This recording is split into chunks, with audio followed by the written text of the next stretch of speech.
एक घर के अंदर कुछ मजदूर काम कर रहे होते हैं, तभी वहाँ पर जो उस घर का मालिक होता है उसका एक बेटा होता है जिसकी उम्र लगभग 4 साल होती है। वो वहाँ पर खेलने के लिए आ जाता है। इनमें से ही एक मजदूर उस लड़के को बहुत ही गहरी निगाहों से देखने लगता है और देखते देखते थोड़ी देर में ही वहाँ पर उस बच्चे की माँ आ जाती है और उससे कहने लगता है कि तुम्हारा बच्चा बीमार है, इसकी जो ग्रोथ है वो रुक जाएगी, इसका तुम्हें टेस्ट करवाना चाहिए, इसका उपचार तुम्हें करवाना चाहिए। तो यहाँ पर वो महिला कहने लगती है कि तुम भला ऐसा कैसे जानते हो। तो यहाँ पर वो मज़दूर कहता है कि आप इसका टेस्ट करवा लीजिए और मैं ये टेस्ट आपको लिख कर दे देता हूँ, यही इसका टेस्ट होगा। दोस्तों, वो मज़दूर एक कापी पेन में उस टेस्ट को लिख देता है और दवाई भी लिख देता है। उसके बाद जब यहाँ पर करोड़पति व्यक्ति रात को घर आता है और घर आने के बाद उसकी पत्नी उससे पूरा वाक्य बताती है कि इस तरह से एक मजदूर ने हमसे ऐसा कहा है। तो यहाँ पर मालिक मजाक करने लगता है, कहने लगता है कि तेरा दिमाग खराब हो गया है, अब मजदूर भी डॉक्टर बन गए हैं क्या।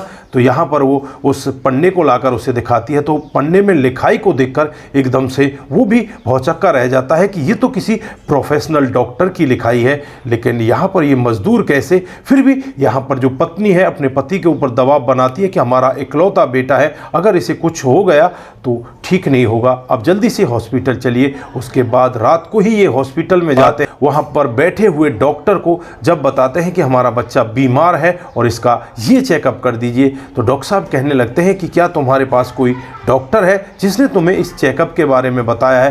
तो वो कहने लगता है कि हाँ, हमारा एक फैमिली डॉक्टर है। फिर यहाँ पर उस डॉक्टर को वो पेपर दिखाया जाता है, तो उस पेपर को देखकर डॉक्टर साहब एकदम से भौचक्का रह जाते हैं, क्योंकि उसमें एकदम परफेक्ट दवाई लिखी थी और परफेक्ट ही वो टेस्ट लिखा हुआ था। दोस्तों, उस टेस्ट को कराया जाता है तो यकीनन उस बच्चे को वो बीमारी होती है। अब माता पिता को बताया जाता है कि हाँ, आपके बच्चे को यही बीमारी है और जो इसमें दवा लिख रही हैं वो दवा भी परफेक्ट है, आप इन दवाओं को मेडिकल स्टोर से ले सकते हैं। दोस्तों, उसके बाद वो करोड़पति महिला अपने पति और अपने बच्चे के साथ उन दवाइयों को लेकर सीधे अपने घर आ जाती है। इधर जो करोड़पति व्यक्ति होता है वो सोच में पड़ जाता है कि ये इतना अच्छा डॉक्टर एक मजदूर कैसे हो सकता है। वो रात भर सोचता रहता है। अगले दिन वो अपने काम पर नहीं जाता। जब ये मजदूर उनके पास काम पर आता है, मजदूर का नाम मनोज कुमार होता है। दोस्तों, मनोज कुमार से जो करोड़पति व्यक्ति होता है पूछने लगता है कि भाई तुम डॉक्टर हो क्या।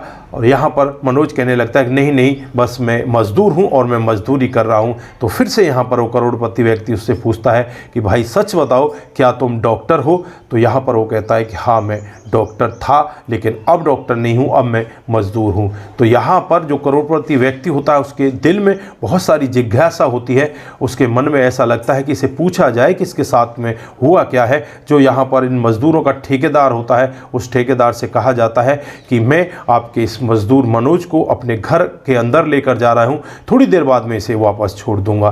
दोस्तों, अब यहां पर मजदूर को लेकर जो करोड़पति व्यक्ति होते हैं वो अपने घर के अंदर चले जाते हैं और बहुत बड़ा आलीशान बंगला होता है। उस बंगले के अंदर जो सोफा रखा होता है वो भी बहुत महंगा रखा होता है। उस सोफे पर मनोज को बिठा दिया जाता है और अब यहाँ पर करोड़पति व्यक्ति मनोज से पूछने लगते हैं कि तुम्हारी हकीकत क्या है, तुम हो कौन, तुम सच सच अपना पूरा वाक्य बताओ। तो मनोज पहले तो इधर उधर की बातें करता है, लेकिन जब यहाँ पर ये करोड़पति व्यक्ति उसके ऊपर दबाव बनाने लगता है तो मनोज कहने लगता है कि साहब, आपका टाइम कहीं ख़राब ना हो जाए, क्योंकि मेरी कहानी पर ज़्यादातर लोग विश्वास नहीं करते। यहाँ पर करोड़पति व्यक्ति कहते हैं कि तुझे ऐसा कुछ करने की ज़रूरत नहीं है, तू अपनी कहानी डिटेल से बता, तेरे साथ में हुआ क्या है। तो मनोज बताने लगता है कि वो पढ़ लिख कर बहुत ही अच्छा एक डॉक्टर बन जाता है और डॉक्टर बनने के बाद एक हॉस्पिटल में बहुत अच्छी नौकरी करने लगता है। काफ़ी सारे उसके पास पैसे आया करते, धन दौलत की उसके पास कोई कमी नहीं होती और उसकी शादी एक लड़की जिसका नाम अंजलि होता है उसके साथ हो जाती है। अब अंजलि जैसे ही घर में आती है तो खुशियां आ जाती हैं। उसके बाद धीरे धीरे समय बीतने लगता है। अंजलि यहाँ पर अपना रंग दिखाना स्टार्ट कर देती है और माता पिता के खिलाफ यहाँ पर मनोज को भड़का देती है। जो उसका छोटा भाई होता है उसके खिलाफ भी भड़काती है। आपस में इन लोगों की इतनी ज़्यादा लड़ाई होती है, इतनी ज़्यादा खींचतानी हो जाती है।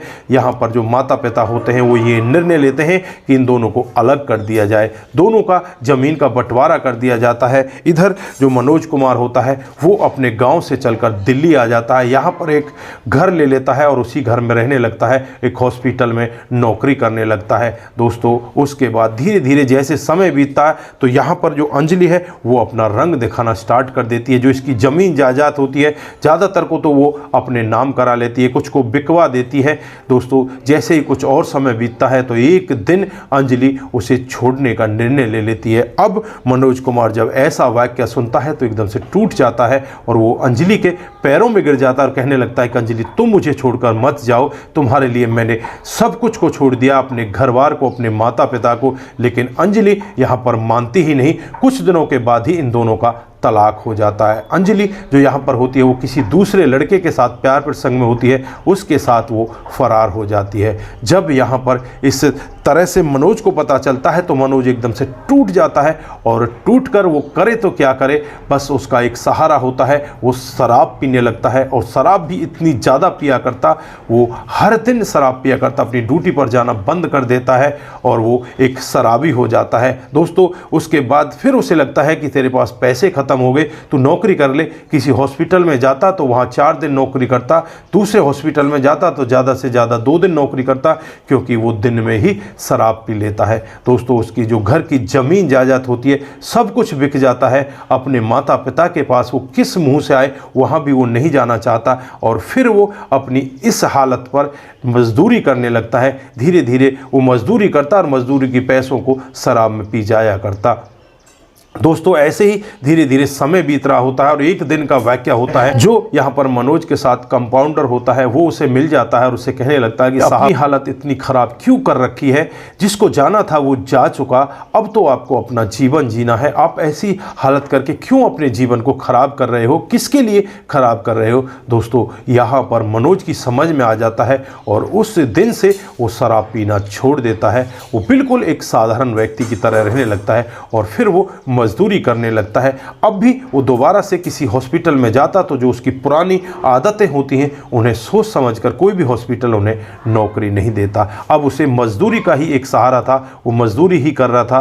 दोस्तों इस तरह से जब वो करोड़पति व्यक्ति इसकी पूरी कहानी सुनते हैं तो कहानी को सुनकर उनको भी लगता है कि इसकी मदद करनी चाहिए। वो यहाँ पर मनुष्य से कहते हैं कि मैं तुम्हारे लिए एक हॉस्पिटल बनवा देता हूँ, उसको तुम चलाते रहना। लेकिन यहाँ पर मनोज साफ मना कर देते हैं कि मुझे आपकी रहमो करम की ज़रूरत नहीं है, बस मैं अपने हिसाब से ठीक हूँ, जहाँ मैं जो काम कर रहा हूँ वो बिल्कुल ठीक है, अब मेरा जीवन ऐसे ही कटेगा।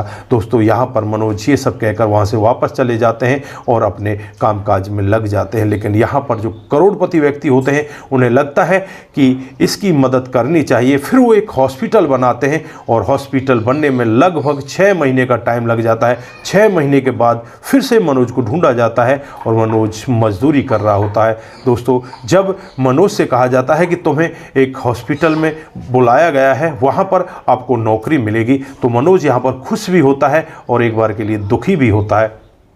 दोस्तों जब मनोज वहाँ पर जाता है तो सामने वही मालिक जो करोड़पति जिसके घर में इसने नौकरी की थी, मजदूरी की थी, वो सामने खड़े होते हैं और वो यहाँ पर मनोज से कहने लगते हैं कि मनोज तुम्हें इस हॉस्पिटल को चलाना है, तुम यहाँ के सीनियर डॉक्टर हो, तुम्हें जो तनख्वाह चाहिए वो तुम तनख्वाह ले लेना और इस हॉस्पिटल को तुम्हें ही अपनी देखरेख के अनुसार चलाना है। उसके बाद मनोज भी यहाँ पर एक बार सोचता है और फिर यहाँ पर मनोज मान जाता है और उस हॉस्पिटल को स्टार्ट कर देता है। वो हॉस्पिटल दिन दूनी रात चौगुनी तरक्की करने लगता है, क्योंकि वहाँ पर जो फीस रखी गई थी वो बहुत ही नॉमिनल फीस रखी जाती है।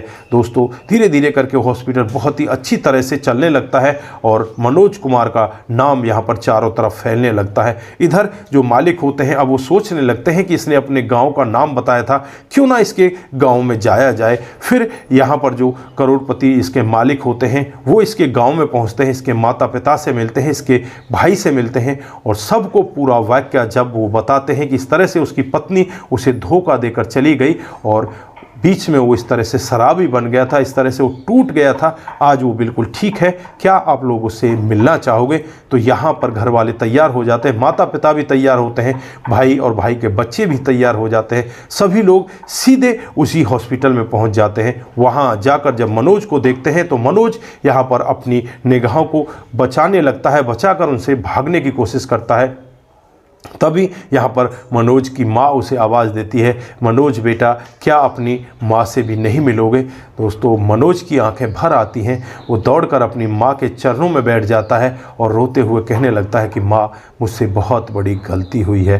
दोस्तों यहाँ पर माँ भी भावुक हो जाती है, पिता भी भावुक हो जाता है, उसका जो छोटा भाई है वो भी भावुक हो जाता है, उसके बच्चे वो भी रोने लगते हैं। दोस्तों सभी पूरा का पूरा परिवार यहाँ पर बैठकर रोने लगता है और पूरा परिवार इस तरह से इतने दिनों के बाद मिला होता है। दोस्तों उसके बाद फिर वो अच्छे से खाना खाते हैं और खाना पीना खाकर कई दिन तक तो यहीं पर वो रहते हैं और कई दिन के बाद वो फिर अपने गांव चले जाते हैं। उस दिन के बाद से मनोज भी अपने घर जाने लगा। करोड़पति व्यक्ति है, उसने बहुत ही बेहतर तरीके से मनोज की लाइफ को बदल दिया। अब वो चाहते हैं कि मनोज अब यहाँ पर शादी कर ले। अब मनोज के लिए कोई अच्छी सी डॉक्टर देखकर उसकी शादी कराने के लिए भी वो तैयारियां कर रहे हैं। तो दोस्तों ये थी आज की एक छोटी सी कहानी। यहाँ पर आप लोग क्या कहना चाहते हैं, उस करोड़पति व्यक्ति के बारे में आपकी क्या राय है? आप जो भी कहना चाहते हैं एक बार कमेंट बॉक्स में ज़रूर दीजिएगा। दोस्तों आज के लिए बस इतना ही, फिर मिलते हैं किसी नए मूड के साथ। तब तक के लिए आप अपना ख्याल रखें,